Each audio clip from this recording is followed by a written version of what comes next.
sou professora, né, e de língua estrangeira, e trabalhava em várias escolas, e eu comecei a sentir alguns sintomas que eu não sabia ao certo o que era, e aí eu descobri que é síndrome do pânico. Eu tinha bastante sintomas físicos de uma doença que é mental. Basicamente, as pernas bambas, eu tinha sudorese, garganta travada, sensação de sufocamento, taquicardia, era tudo isso de uma vez só. Então eu realmente achava que eu estava morrendo. Como eu já sabia o que eu podia sentir com determinadas ações, determinados lugares, aí eu tinha medo de passar mal. Então era medo do medo, porque eu já sabia como que ia ser. Eu não conseguia e não consigo sair de casa pensando que eu vou encarar uma sala com 20, 30 alunos. Uma coisa muito difícil para mim, é uma barreira ainda. Parecia que estava todo mundo sabendo que eu não estava bem e parecia que estava todo mundo me julgando.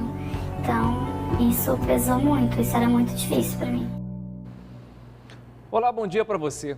Síndrome do pânico, crise de ansiedade, depressão, doenças que têm se tornado comuns e atingem milhões de pessoas. Quais são os sintomas? Como pedir ajuda? Como se libertar desses males? Esse é um dos assuntos de hoje do Meio Dia Paraná, que traz reportagem especial para você.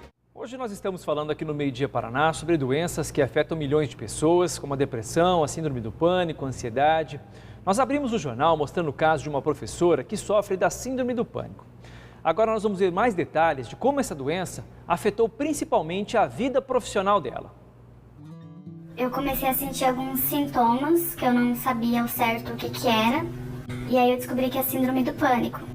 Às vezes em uma crise eu tinha só a dor no peito, a sensação de sufocamento, e em outros eu tinha todos os sintomas ao mesmo tempo, que era perna bamba, o sufocamento, a dor no peito, essa sensação mesmo de morte, né? E eu me sentia em perigo. Em uma das escolas eu pedi demissão, porque eu achava que não tinha outro jeito, eu estava me sentindo totalmente perdida. Nas outras escolas eu levei atestado, né, de afastamento. Inicialmente foram 10 dias, depois aumentou, então daí já passou o tempo que a escola pagava, depois tinha que entrar pelo INSS.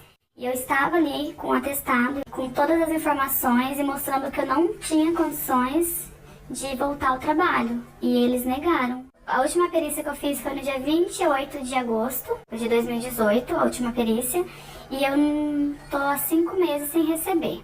Não tem nenhuma atualização desde o dia que eu entreguei os documentos protocolados. Foi dia 13 de setembro. Eu queria muito ter um retorno, porque daí só assim eu conseguiria receber esses retroativos que é direito meu. E eu me sinto desamparada mesmo com essa questão. E eu sou uma pessoa que trabalha há muitos anos, sempre contribuí com o INSS, minha carteira de trabalho está aqui, com os registros.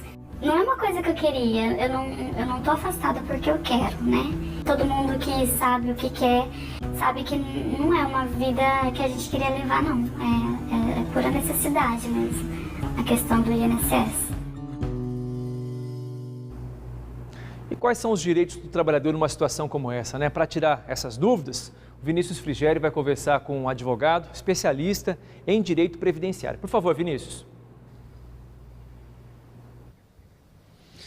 Gustavo, quando a pessoa tem um benefício negado, ela tem que procurar a justiça, seja por meio de um advogado particular ou da Defensoria Pública da União, que também atua nesse tipo de caso. Aqui em Londrina, segundo o INSS, quase 4.000 pessoas recebem o auxílio-doença. E o INSS informa que o benefício é negado quando a pessoa não consegue comprovar, por exemplo, a incapacidade que ela tem para o trabalho. André Benedetti é advogado, especialista em direito previdenciário. Doutor, boa tarde. Essas negativas são de fato comuns?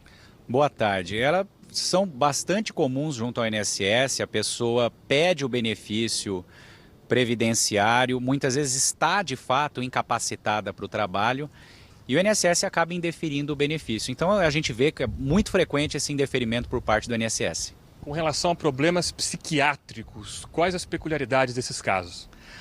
Olha, eu entendo que o problema psiquiátrico é é um benefício difícil de ser comprovado junto ao INSS. Quando a pessoa vai pedir um benefício, ele tem que levar um atestado médico que explique com detalhes o problema de saúde que a pessoa tenha. E no caso do problema psiquiátrico, acho sempre muito importante que a pessoa leve o prontuário médico, onde vai estar demonstrando todo o histórico de tratamento dessa pessoa.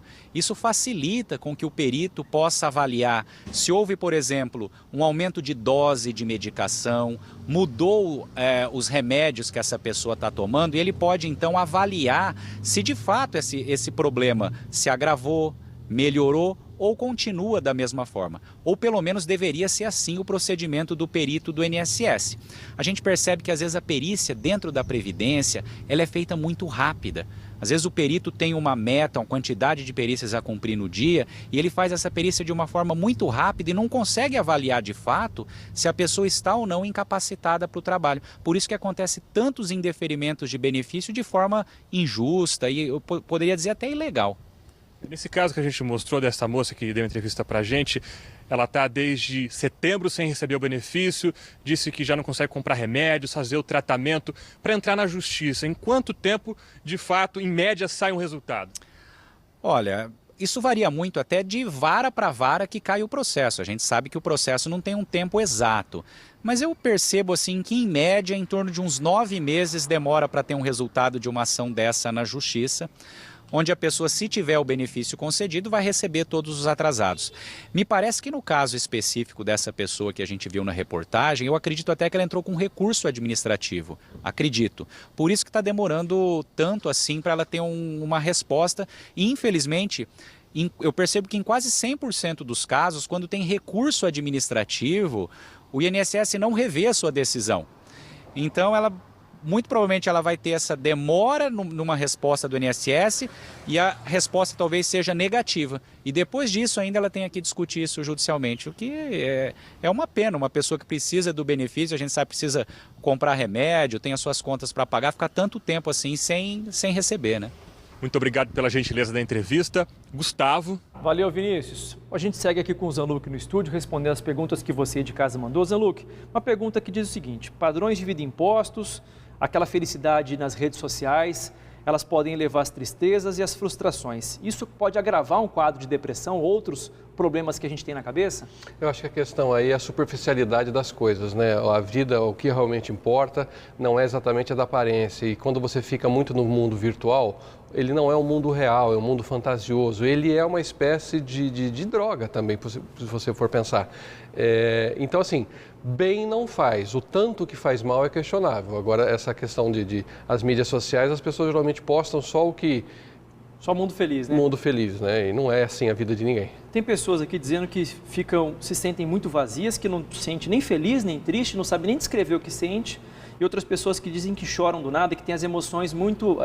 uma num nível muito baixo, outra num nível muito alto. Isso pode ser algum sintoma preocupante, Zanluc? Essa alteração do humor, sim, pode ser um sintoma. É claro que existem as pessoas sensíveis, choram à toa, eu sou uma delas, mas isso não é um defeito. Agora, quando tem uma alteração do humor do que a pessoa era normalmente, ou está muito sensível, ou muito pouco sensível, isso pode ser um sintoma, sim. E esse vazio, né, é um vazio de vida. Vazio de vida é sempre algo a ser visto. Gente, tem muitas perguntas chegando aqui, eu estou tentando ler algumas aqui. Por exemplo, o Carlos diz que desde 2009 tem depressão e diz que parou de tomar os remédios. Seria importante voltar a tomar remédio? Em que situação o medicamento ele é indispensável, Zanluc? Quando a pessoa está prostrada, o remédio é um coadjuvante, ele ajuda, ele é necessário, sim, não estou dizendo que o remédio é ruim, ele é muito bom e muito útil, mas ele é útil naquelas situações mais extremas, quando a pessoa assim, não está conseguindo mais trabalhar, não está conseguindo mais estudar, não está conseguindo mais ver graça na vida, ou seja, quando ela está muito prostrada, no caso da depressão, ou muito ansiosa, não consegue fazer as coisas, na síndrome do pânico, uma neurose de angústia, uma fobia, o remédio vem para dar uma minimizada nesse sintoma, para que a pessoa se torne produtiva, né? Ela consiga ir atrás das suas coisas, trabalhar e se tratar. Eu volto a dizer, o remédio é importante, mas ele é um coadjuvante. Você precisa parar para ver a sua vida. Gente, muitas perguntas chegaram aqui, a gente não consegue responder todas por causa do tempo. Amanhã o Zanluc volta aqui com a gente tenta responder todas essas que chegaram hoje aqui no nosso celular. Obrigado por enquanto, Zanluc. Obrigado, até amanhã, Gustavo, viu? Até.